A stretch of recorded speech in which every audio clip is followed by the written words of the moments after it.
from San Diego to Boston. Now, I don't know what the situation, it might be Perth to Sydney. But the United States are a number of states, as you know, in the continental United States. So if we were going to let that railroad be regulated by each and every state in the way that they wanted, we would have a lot of difficulty running that railroad. But these are sovereign states. They can't be compared to the states of the United States. I'm trying to give you an example. Do we recognize the competence and the justification for those who live on Pitcairn Island? I don't want to, but they have a very large 200-mile zone. Now, they could claim all ownership. You could have some nations, therefore, in a position under that claim, if it's recognized, to totally obstruct any efforts to effectively conserve or manage or to effectively engage in that fishery economically. Pitcairn is big, but nothing to Kiribati. Zones spread out from every atoll and reef as wide as Australia. 58,000 people live in 3.5 million square kilometres of ocean and tuna. But Kiribati is one of the poorest nations on earth. Too poor to run a patrol boat, to have embassies, even to belong to the United Nations. Dirt poor, you might say, but there's no soil here, just sand and crushed coral. If the outside world remembers this pattern of islands at all, it knows them as the Gilberts. Britain found phosphate here and made them a colony.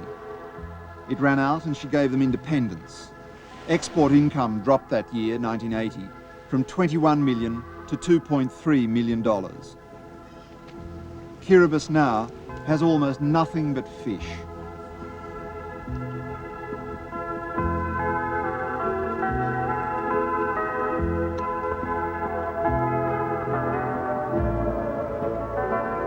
Some of the American boats paid licence fees for a few years to some of the islands. Kiribati was one. The amount of money was tiny, about $1 million. The Pesenas tried to force the price down a further 50%. That was unacceptable. They're paying nothing now, but still fishing. We have nothing against America, but I think I'm not sure if they know of these normal human courtesies that are very important, even to a very small island like Kiribati. The government is determined to make it on its own, to be able to run its own affairs on its own resources. Without that, it's very hard to claim that we are independent, and without that, we don't think that we can regard ourselves as obtaining self-respect. And that word is very important to Kiribati, at least very important to me. We have a small fishing fleet, about 4 of them. While they are beginning to make money, it's very small in relation to the requirement of the nation, you see. If we cannot get the best out of resource, life for the country is not going to be very easy.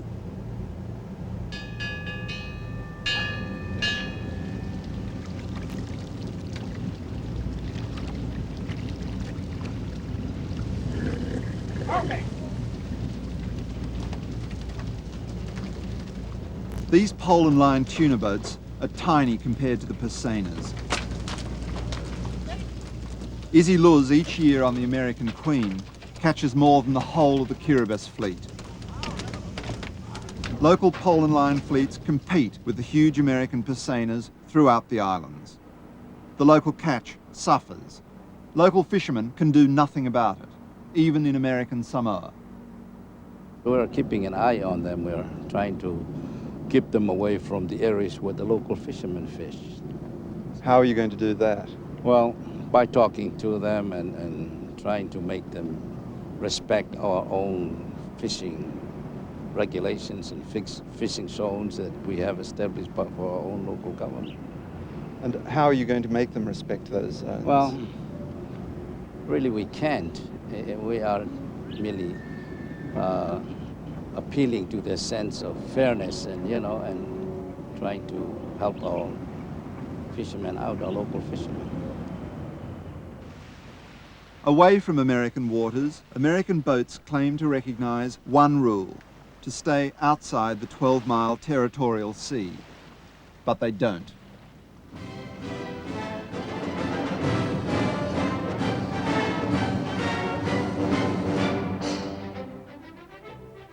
On the Kiribati island of Anoto, in January 1985, the Carol Linda brushed with fame. She ran aground. Remember that very well because it was Super Bowl time in the United States, and that was the night I received a call. They went aground. We tried to win and arrest them, but we were very slow. An early judgment had to be made as to, once the vessel was afloat, to take it to a safe harbor for inspection, and that's what was done. From here, they went to the marshals, and we gathered through the grapevine that some of the groups were boasting that they were being fishing and they were not caught. You know, our only reaction are the natural ones, to see that we feel we're being insulted in a real way. I don't know of any complaint that's been filed by Kiribati. We sent a protest note to the Americans, and they came back that they have not been fishing. But I mean, coming all the way from America and just to transiting in that part of our country, we will be very naive to believe they have not been fishing. Frankly, it was a tremendous feat of seamanship that the vessel was saved. We're not talking about the 200 miles, we are talking about the territorial waters, which I think it's a prohibited place to any country, you see. When you hit land like that, clearly, and as it was found to be so, it was a gross navigational error. And it's just one of those things that happen at sea. We intend to take the matter to court, and we want a decision on that by the court, and we hope the Americans will be able to come to face charges, but if they don't, we're still going to carry on with it in their absence. Well, then it has a problem of jurisdiction, and that is that it may be able to try the individuals of the vessel in absentia. I don't know at the present time just what their action is, but we were very fortunate to save that vessel. We're very fortunate that no lives were lost.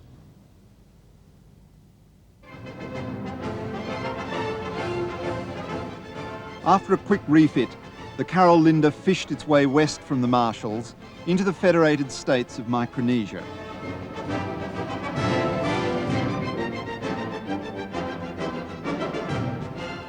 Last heard of, the Carol Linda was heading for the Solomons in pursuit of tuna, chicken of the sea.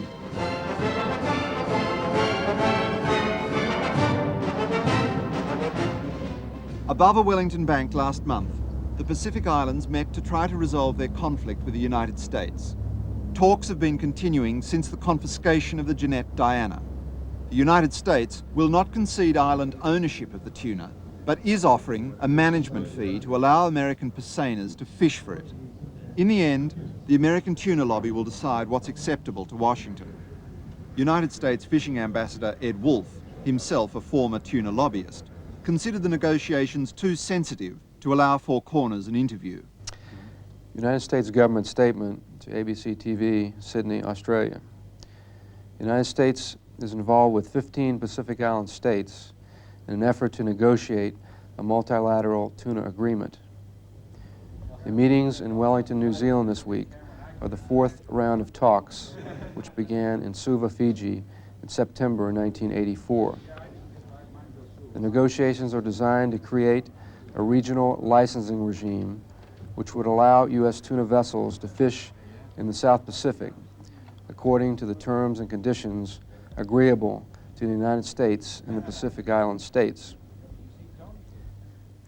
The conclusion of such a fisheries agreement will further the good relations which presently exists between the United States and the nations of the South Pacific. But relations are not fine. It's going to be a year before there's a treaty to put before the United States Senate, and months more at the very least before it becomes law. But the fishing, meanwhile, goes on. Would you seize an American Pasena boat if you found one out there? Yes, yes, we will. We will continue to do that without any formal agreement entered into between Solomon Islands and an American government or the American Tuna Boat Association. Despite the price you might pay for that?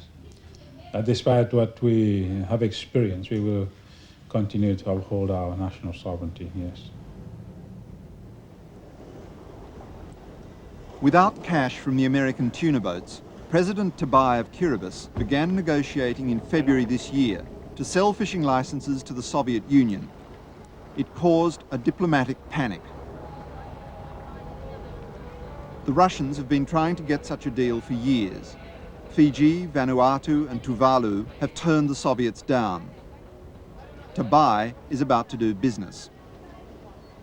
His budget is so tiny that the proposed Russian fee of $2.4 million will boost national income by nearly a fifth. We talk to the Russians because they are interested in fishing and we are interested to earn the income, and we don't see anything intrinsically wrong with that. I'm into controversy about our talks with the Russians, and I have not seen one single good reason why we should not continue our talks with the Russians. The West found many. Australia told Kiribati it would be better off having nothing to do with the Russians. I think the more important thing, rather than engaging in the emotional polemics of Cold War rhetoric, is to talk about the potential for great power instability developing because of competitive presences, and that potential is already evident in Southeast Asia because of the Russian build-up in Cam Ranh and Da Nang. Not serious at this stage, but it has the potential for being something serious. We wouldn't care for that sort of thing to start in the South Pacific, and I can assure you that the island states of the South Pacific wouldn't care for it to happen either. Kiribati originally spoke of letting the Russians use its ports, just as the Russians do in New Zealand, Singapore and Japan, for a fee. Australia has offered the same deal in the past. But after an intense diplomatic effort spearheaded by Australia, President Tobai dropped the offer. We told them that we recognised that if they determined that they wanted to enter into a commercial deal with the Soviet Union, that was their sovereign right, but that we would prefer, as we recognise they aimed at ensuring that the Soviets didn't get any land facilities, permanent land facilities in Kiribati. That's as far as we went. And we merely conveyed our attitude on this. We didn't lecture them or seek to set down guidelines. What worries Australia about the Russians having a permanent base on Kiribati? If they had a permanent land-based facility, the number of prospects for them, they could expand it in various ways. They could set in place electronics intercept capabilities to intercept communications in the region. There is evidence that their fishing fleets in fact engage on activity which has a very direct military relationship. Their oceanographic work certainly is more related to naval needs and fishing needs in many instances.